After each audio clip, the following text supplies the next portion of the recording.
Hey everybody, this is Aaron Noe with winconductor.org. Just a real quick video. Everybody is dealing with the coronavirus, COVID-19, and it is having a huge impact across the U.S., and we are really feeling it strongly in the band community. And people are talking about what to do when schools close, what to do when they don't have access to their students.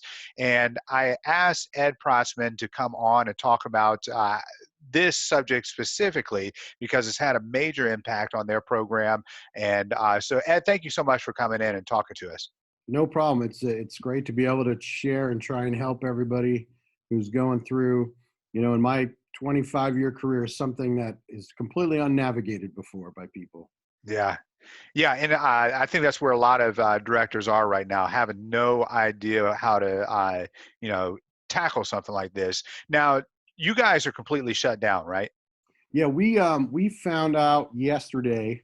The governor actually, as part of a press conference yesterday, decided to close schools in Ohio for 3 weeks. Now, Wow. we had thought something was coming up because we were on the cusp of spring break, so we knew maybe they would extend it, but our spring break doesn't start for another week, so we thought we would be here all next week, and we're starting to think through things. We really had to go into high speed adjustments yesterday afternoon. So, what did that look like for you guys, and what advice would you give to other directors that may be facing that next week? One of the things I would do, because we learned this the hard way, is yesterday during school, we were telling the students to make sure on Friday that they brought home everything they needed.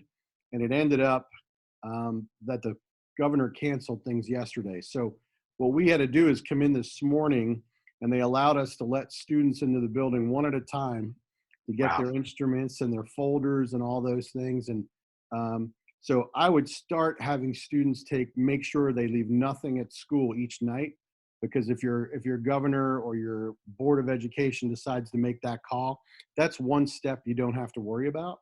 Yeah. Be having So and just every day, just say, "Hey, we don't know if we're going to be here." Just have that every day. Take your stuff home just in case. yeah, and most of our kids take their instruments home to practice, but they have different pieces they'll leave in their locker, and just making sure they're prepped for something they've never dealt with either. Like being out for like we're out for 3 weeks, and we probably think it'll be longer than that. And in the middle of the year, that's pretty unprecedented. So yeah, to have them prepped to have with them what they need, and then any little things then that you think could make a difference in instructing them from a distance would be Yeah. helpful too. Now, let's explore that a little bit. Have you guys talked about what you're going to do over the next 3 weeks to engage the kids and encourage them to continue with music? Yeah, so when things first started to go down, our district was planning on teachers were going to come in and be in the building and teach via computer basically, and so we had some plans in place. Our current governor plan is to have everybody out for 2 weeks, and then teachers will come in the third week. So we were brainstorming, and I'm gonna bring up some of the things we were talking about. Obviously, if you have access to smart music, you could do smart music assignments. Now, Smart Music and Sight Reading Factory are giving away free subscriptions during this time period Oh, to good to know. schools. Yeah, the schools that have been canceled. And then, so there you have the option of, some of your band pieces or solos. I teach AP Music Theory, so the Sight Reading Factory is a really great one for this time period, because the dictation and the sight singing on the AP exam are probably the harder parts. So kids can spend some time really focusing on that. Yeah. One of the big ideas that I think I'm going to do, even though it's not required during this first 2 weeks, is we had just finished, we host a Music for All affiliate festival, and we finished that on Saturday. Thank goodness we did that, because we had Yeah. 40 bands here. We had bands from Kansas, all over the country.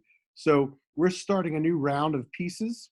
So the students, I'm going to put the parts online, and then I'm envisioning putting up videos where I discuss sections of the piece. So I That's plan on great. having, screenshots or videos of the score, and then I'm going to talk through now clarinets. When you're practicing this section here, um, make sure that you're watching for these things, and and doing these things. And then as the group comes in, so almost like it's a rehearsal, but it's happening before they have their instruments out, and just walking them through the piece. And then maybe I think one of the things we can do at this time is do some things we don't normally get the chance to do. So maybe offering much more information on the form and the history of the piece in video format in ways that we wouldn't get to in the classroom because we feel rushed for time with the bell. Yeah, yeah, that's a great idea. So, how are you communicating with the kids? What are you guys finding is the best way to do that? We have a really good system that we use here. It's called Schoology, where we can post different chats and discussions and assignments and recordings. And then our district is also encouraging Google Classroom and Google Hangout kind of Yeah, setup. So we'll be experimenting with a lot of that because we'd like to get into some even maybe individual help sessions. We have a pretty big private teacher staff here, and a lot of them are going to Skype lessons for the next 3 weeks. very cool. Awesome. So, what I know is 3 weeks down the road, but I'm sure it's probably hit your mind. What is that first few rehearsals going to look like for you guys getting them back into the classroom? Have you started thinking about that aspect of things? Yeah, I think the trick is going to be that they go through um, a bunch of the music before they get back. And kind of the cool thing is you almost can sell it to your upper groups as this is kind of like a university experience. In a Yeah, university ensemble, you would get the music and be expected to come to rehearsal with it learned. And then the real thing of rehearsal should be working on ensemble skills and things. So we're going to kind of approach it that way, where we're hoping the students are going to come back with some things prepared. We've also are trying to think out of the box for the spring concert. We were joking, but it kind of came up as a cool idea yesterday of maybe we can put a couple of grade twos in different envelopes with the top groups and have an audience member like pick which envelope, and then we do a sight reading presentation in front of the parents. yeah. That's and being creative that way. I mean, it kind of opens the doors for new ideas and Right. creativity. That's good. So just a quick recap. Uh, you know, every day remind the kids to take home not just what they're working on that day, but take everything home. Yes. All the So things they'll need. yeah. Other things is be creative with how you're approaching stuff. Look into the great opportunity for score study and to It share those is. ideas with the students on a daily basis, whether it's through the Google Classroom or sending out notes here and there, emailing them, however we're staying in contact, and then start thinking about what those when they return what that's going to look like for the first few rehearsals so that we're ready to go when we're back in the classroom.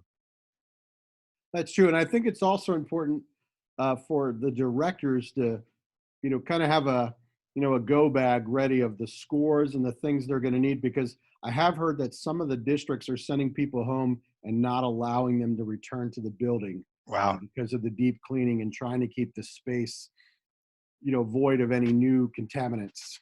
Yeah, good point. Good point. So we need to be prepared as directors and educators, as well as telling the kids, taking our stuff home every day. So Exactly. awesome. Ed, thank you so much for coming in and sharing last minute, real quick, and I appreciate your time. No problem. I think if it helps people, we all got to work together through what is a really strange time in our careers. Most definitely. Thanks again, brother. All right. Take care.